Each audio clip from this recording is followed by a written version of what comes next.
বিসমিল্লাহির রহমানির রহিম।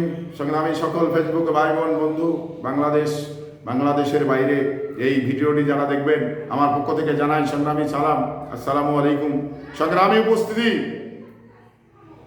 এই ইসলামী ব্যাংক থেকে এস আলম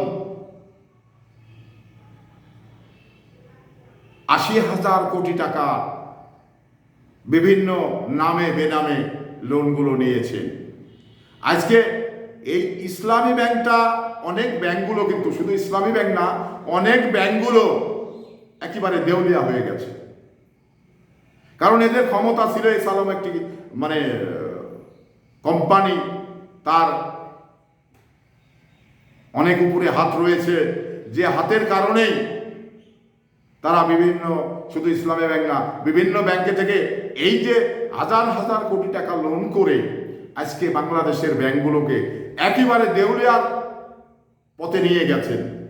যেটা আপনারা দেখেছেন, আমাদের এলাকাতেও অনেক যে ব্যাংকগুলো আছে, তারা তাদের জামানতগুলো গ্রাহককে দিতে পারছে না।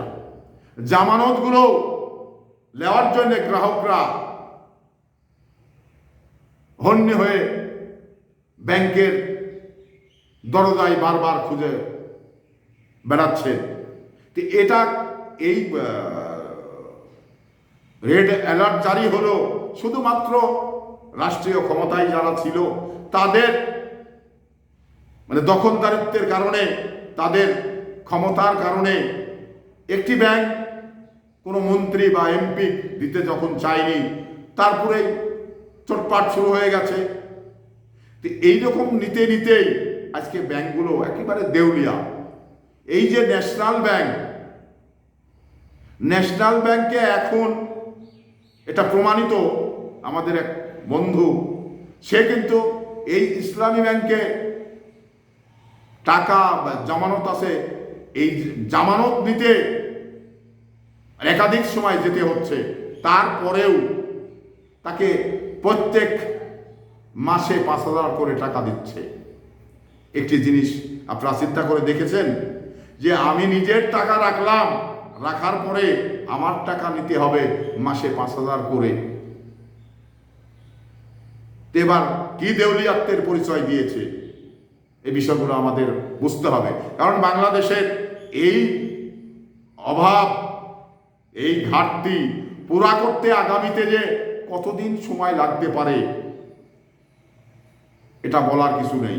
তো এস আলম এই ইসলামী ব্যাংকে থেকে যে ৮০,০০০ কোটি টাকা নিয়েছেন, এই টাকাগুলো কেন নিয়েছেন, কেন দেওয়া হলো, আমি মনে করি শুধু তার ক্ষমতার কারণেই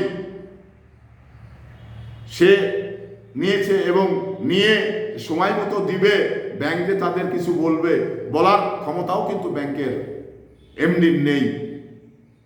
তো এখন শুধু এই দায়বদ্ধতাটা জনগণের উপরেই প্রভাব পড়ছে, জনগণের কাছে এসে এই বোঝাটা মাথায় চেপে বসছে। তো এটার জন্য আসলেই আমরা বাংলাদেশের মানুষ হিসাবে, আমি আমার টাকা ব্যাংকে রাখবো, সেই টাকা সময় মতো পাবো না। এই কারণেই সমস্ত দায়ভার কিন্তু রাষ্ট্রের আসে, সমস্ত দায়ভার কিন্তু যে সরকার থাকে, সরকারের উপরেই আসে। তো এই কারণেই আসলে আমরা আজকে কোথায় গেছি বা রাষ্ট্রের অবস্থা কোন জায়গায় পৌঁছে গেছে, এটা আমরা কিন্তু সবাই উপলব্ধি করতে পারছি। আর এই উপলব্ধির জায়গা থেকেই আমরা যে ব্যাংকগুলো যে দেউলিয়া হয়ে গেছে, এটা আমাদের কাছে শতভাগ প্রমাণিত হয়ে গেছে। সংগ্রামী উপস্থিতি, ভালো থাকবেন।